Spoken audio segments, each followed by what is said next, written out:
CNE news में आप सभी का स्वागत है और अब लेते हैं खबर विशेष की ये खबर। बात उठी है तो बहुत दूर तक जाएगी।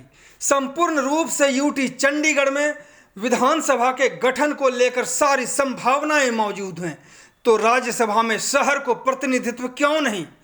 अब मांग तेजी से उठ रही है कि जितनी भी जल्दी हो चंडीगढ़ में विधानसभा का गठन हो जाना चाहिए। पहले भाजपा के ही वरिष्ठ नेता और senior advocate Satendra Singh, RTI activist RK Garg, इनके बाद additional solicitor general of India और भाजपा के ही बड़े नेता सत्यपाल जैन ने पूरे तर्क के साथ साफ कर दिया है कि चंडीगढ़ विधानसभा का गठन तो होना ही चाहिए। अब तो शहर में तूल भी पकड़ने लग गया है कि हर हाल में विधानसभा चाहिए। चंडीगढ़ व्यापार मंडल के प्रधान चरणजीव सिंह ने भी आज हुंकार भरते हुए कहा कि सीबीएम के जनरल हाउस की बैठक में चंडीगढ़ विधानसभा के गठन की मांग को लेकर प्रस्ताव पारित करके इस मांग को और भी मजबूत करेंगे। इसके पहले आप सभी से आग्रह है कि सब्सक्राइब वाली लाल बटन को दबाकर इस लोकप्रिय चैनल को जरूर सब्सक्राइब करें और ऑल बेल को भी दबाएं। अब सुनते हैं चरणजीव सिंह को। चरणजीव सिंह जी।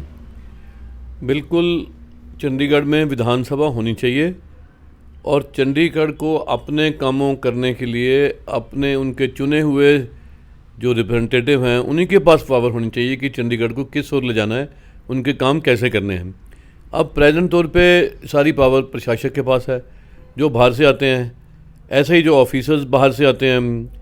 तो पहले तो जो हमारी म्यूनसिपल कॉरपोरेशन बड़ी है उसमें जो मेयर है, हम ये चाहते हैं कि उसकी पावर भी बढ़े, कम से कम 5 साल के लिए एक ही मेयर बने और वो डायरेक्ट लोगों से चुन के आए और उनको उसके पास ACR ऑफिसर्स के लिखने की पावर हो ताकि वो एक अथॉरिटी के साथ अपना काम आगे बढ़ा सके। और क्योंकि जो मेजर काम है वो प्रशासन के पास हैं, इसके लिए उसकी जगह पे विधानसभा बननी चाहिए और उसमें जो चुने हुए जो जैसे MLA जितने भी बन सकें यहाँ पॉपुलेशन के अनुसार, और जैसे एक्ट में भी लिखा हुआ है कि हर यूटी में, और चंडीगढ़ एक यूटी है और एक्ट के अनुसार यूटी बना हुआ है और यूटी में विधानसभा भी होनी ज़रूरी है। तो ये विधानसभा MLA जितने भी बन सकें पॉपुलेशन के अनुसार, जैसे पांडिचेरी में है, जैसे दिल्ली में है, जैसे गोवा में है, ऐसे ही विधानसभा बननी चाहिए और उसके चुने हुए लोग आने चाहिए, आगे चीफ मिनिस्टर बनना चाहिए ताकि यहाँ के लोग जिम्मेवारी से अपना काम कर सकें। और जब ये काम नहीं करेंगे तो अगली बारी पब्लिक को ये राइट होगा कि वो रिप्रेजेंटेटिव अपने चेंज कर सकती है। अब यहाँ क्या होता है कि 5 साल के बाद या 3 साल के बाद जो ऑफिसर आते हैं या जो एडमिनिस्ट्रेटर आता है वो वापस चले जाते हैं, कोई रेफरेंडम नहीं देना पड़ता उनको। जब यहाँ के चुने हुए लोग होंगे तो उनको 5 साल के बाद पब्लिक के आगे जाना पड़ेगा, अपने काम बताने पड़ेंगे और अच्छे काम करेंगे तो दोबारा काम करने का मौका मिलेगा। यदि काम नहीं होंगे तो वो पब्लिक उनको बदल भी सकती है, वो पब्लिक का हक होता है। बिल्कुल। आप विडंबना देखिए कि नगर निगम में चुने हुए प्रतिनिधि हैं। एक छोटा सा उदाहरण है कि पानी का रेट आप कम करने जा रहे थे, आप वहाँ नगर निगम में थे, आपने प्रशासन को लिख करके भी दिया कि पानी के रेट कम किए जाएं, लेकिन प्रशासन ने आप लोगों की नहीं सुनी, जबकि आप लोग चुने हुए प्रतिनिधि थे, नियमानुसार वहाँ पे चुन के आए। लेकिन एक अफसर वो कहता है कि पानी का रेट हम कम नहीं कर सकते। क्या विडंबना है। और व्यापारियों क्या योगदान होगा कि इस ये विधानसभा का गठन हम करा सकें। इसमें ये भी एक चेंज होने की ज़रूरत है। जो भी म्यूनसिपल कॉरपोरेशन का हाउस जो कि चुने हुए सदस्यों का होता है, उसमें नॉमिनेटेड भी होते हैं और ज़्यादा जो अभी 35 चुन के आए हैं, जो भी वो रेजोल्यूशन पास करें उसके ऊपर ऐसा नहीं होना चाहिए कि सेक्रेटरी लोकल बॉडीज़ उनको साइन करे तब वो फाइनल होगा। वो ये सिस्टम बदलना ही चाहिए। जो ये पास करके भेजें दैट शुड बी फाइनल। और जो पब्लिक के चुने हुए यदि पानी के रेट कम करना चाहते हैं तो कम हो जाएं, यदि बढ़ाना चाहते हैं तो बढ़ जाएं, या जो भी वो पॉलिसी बनाएं, हाउस का जो डिसीजन हो वो दैट शुड बी फाइनल। उसके ऊपर ऐसी एक ऑफिसर्स को हमने इतनी अथॉरिटी दी हुई है कि वो सारा हाउस का पास किया हुआ यदि साइन ना करे, उसको अप्रूव ना करे तो रेजोल्यूशन फेल हो जाता है। ये भी एक अजीब सी एक बात है और इसको चेंज होने की जरूरत है। बिल्कुल। जिस तरह से आपने कहा कि पूरे सदन की जो बात है वो एकदम उस पर जो है पानी फेर देते हैं, ये सिर्फ सदन की बात नहीं है, 15 लाख जनता की जो भावना है उसको एक तरह से ठोकर मार करके उसको ख़त्म कर दिया जाता है, जो मेरा मानना है खास करके।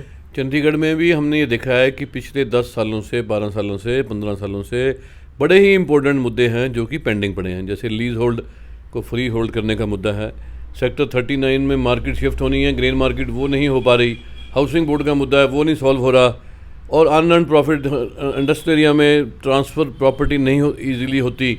तो ये चीज़ें अभी जो नए गवर्नर आए हैं, जो बनवारीलाल पुरोहित जी आए हैं, ये कोशिश कर रहे हैं, उन्होंने हमसे वादा भी किया है, इस बार एडवाइजरी काउंसिल में मीटिंग भी हुई थी कि ये मुद्दे हम 6 महीने में सॉल्व करेंगे।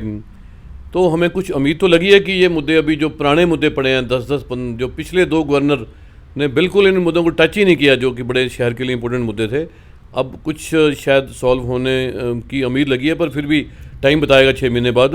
पर यही यदि हमारे अपने रिप्रेजेंटेटिव आ जाएंगे, चुने हुए एमएलए चंडीगढ़ के भी होंगे, तो मुझे लगता है कि ये मुद्दे हम 6 महीने के अंदर सारे पिछले मुद्दे सॉल्व कर सकते हैं। बिल्कुल सही कह रहे हैं, क्योंकि दिल्ली में जब चुन करके लोग आए तो आपने देखा होगा कि केजरीवाल ने नीड बेस्ड चेंज को भी वहाँ पे ठीक किया, लीज होल्ड से फ्री होल्ड वाला जो मसला था उसको भी ठीक किया, लेकिन यहाँ पे नहीं हो रहा। आपको देखिए कि किरण खेर जो यहाँ पे सांसद बनी, वो भी आपसे यही सब कह करके वो वोट मांग करके यहाँ से चली गई। अभी फिलहाल कहाँ पे है, सैटरडे संडे वो शायद टीवी पर भी दिख जाती हैं, भले शहर में ना दिखें।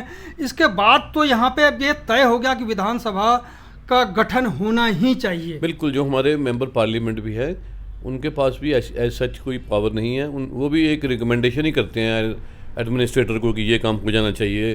जैसे पैनल बना, अभी पैनल की वो हेड कर रही थी, उन्होंने कुछ रिकमेंडेशन दी है, पर अल्टीमेट पावर जो है प्रशासक के पास है। और यदि हमारे चुने हुए लोग आएंगे, उनके पास पावर होगी, तो उनको पता है कि ग्राउंड रियलिटी क्या है। हम उस समय जब इलेक्शन होता है तो वायदे किए जाते हैं और वायदे वो पूरे करने होते हैं, और फिर पब्लिक यदि वायदे नहीं पूरे हो तो पब्लिक अगली बार चेंज बदल भी देती है। इसलिए चुने हुए सदस्यों को ही पावर मिलनी चाहिए, विधानसभा चंडीगढ़ में बढ़नी चाहिए, ताकि यहाँ के जो मुद्दे हैं और टाइम टू टाइम जो भी मुद्दे आए वो सॉल्व होते रहें, सॉल्व होते रहें। जैसा कि अभी आप चरणजीव जी ने कहा, मेरा अब से एक और सवाल है कि विधानसभा के गठन को लेकर के, क्योंकि आप व्यापार मंडल के प्रधान हैं और बहुत बड़ी संस्था है ये, व्यापारियों का इस मांग में क्या योगदान रहा, क्योंकि अब बात उठ चुकी है तो इसको अंजाम तक भी ले जाना है। हमारी चंडीगढ़ व्यापार मंडल की जनरल बॉडी की मीटिंग होने वाली है नेक्स्ट मंथ, तो ये इशू मैं वहाँ भी लेके जाऊँगा और वहाँ से ये पास करा के रेजोल्यूशन की फिर हम कॉपी यहाँ चंडीगढ़ में एमपी को देंगे, ऊपर भेजेंगे, और ये हम इस इशू पे एक आम राय बनाने के लिए हम भी मेहनत करेंगे, हम भी काम करेंगे। एमपी को कहाँ से देंगे? एमपी तो आप शहर में देख ही नहीं रहे हैं, ना हमने देखा, ना लोगों ने देखा, ना जनता ने देखा, टीवी पे जरूर देख रहे हैं। ऐसे है जी, हमने सेंट्रल गवर्नमेंट तक अपनी बात पहुंचानी है, वो जहां जिस रूट से भी पहुंच सकेगी हम उस रूट को यूज़ करेंगे। जिस रूट से ये अपनी बात पहुंचा सकेंगे सेंट्रल गवर्नमेंट तक कि विधानसभा का गठन हो, तो आने वाले समय में अब ये देखने वाली बात होगी कि व्यापार मंडल की ओर से, व्यापारियों की ओर से इसको लेकर के क्या कदम उठाते हैं। इन्होंने जैसा कहा कि जनरल बॉडी की मीटिंग है, इसमें भी चर्चा होगी। आपका बात करने के लिए बहुत बहुत धन्यवाद। धन्यवाद जी। CNE न्यूज के साथ बने रहने के लिए आप सभी का बहुत बहुत धन्यवाद।